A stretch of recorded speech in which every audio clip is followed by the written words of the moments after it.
Hello, and welcome back to Gale Blade News, a show covering the interests of the UK and for those abroad. Today we'll be focusing on a problem that Katie Price has called for penalties for those continuing online abuse. There has to be some kind of justice for those who are bullied online, ex-model Katie Price has told MPs.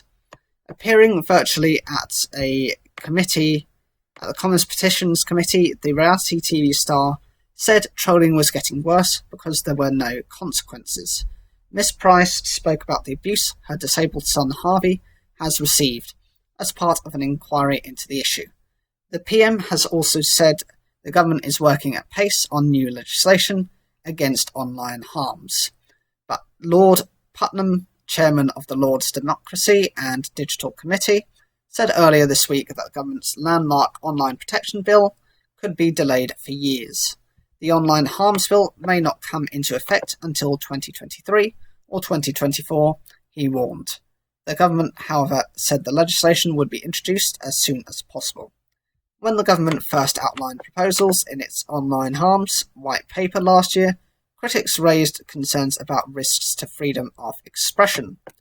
The Petitions Committee say they want to end online abuse, especially as more people spend time online in lockdown. MPs are calling for evidence as part of their new inquiry, tackling online abuse from campaigning organisations, legal professionals, social media companies and other experts.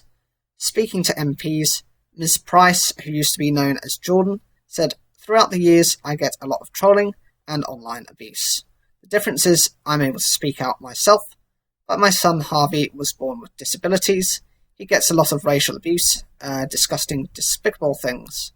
He gets memes made about it, TikToks, posters. He gets mocked in such a serious, disgusting way. There has to be some kind of justice."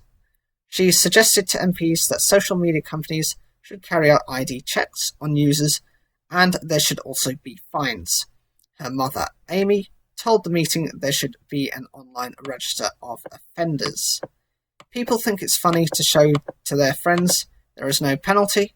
They might get their account closed down, but they open it in another name or another email address and carry on, Miss Price said. Nothing has improved. Things have gotten worse. Miss Price added there needs to be fines in place. There needs to be consequences. If there are consequences online, people will be careful because there will be fines or they will be put on the register. It might not stop everything, but it might make people start thinking. Miss Price first appeared before the Petitions Committee in 2018 after more than 220,000 people signed a petition to make online abuse a criminal offence. Committee Chairman Catherine McKinnell said it is clear there is a big problem. If it is getting worse, not better, and something needs to be done. She said the government had looked into the issue and a proposal document, a white paper, had been produced. She said the work had stalled because of the coronavirus pandemic, but the committee was now attempting to raise the profile of the issue and its urgency. The MP said the committee will be taking evidence from social media companies as part of the inquiry.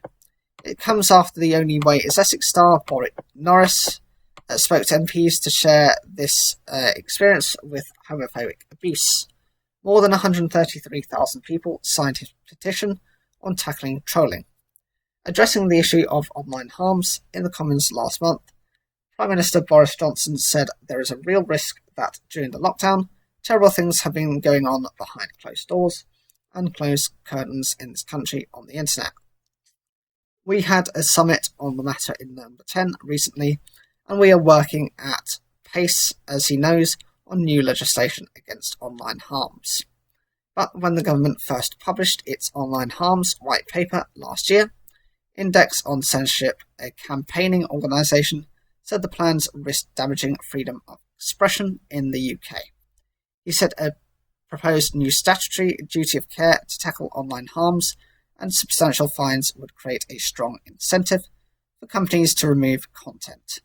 The harms are not clearly defined, but include activities and materials that are legal, the organisation said. Elsewhere, Ofcom's boss has said the watchdog will not hesitate to impose fines on social media firms who fail to deal with harmful content. If, as expected, it is appointed as regulator.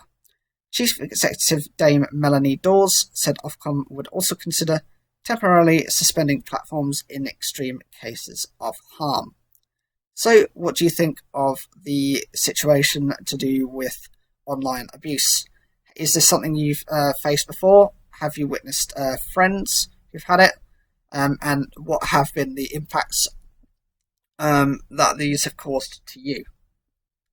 As always, leave your comments down below, like the video if you enjoyed it, and don't forget to subscribe.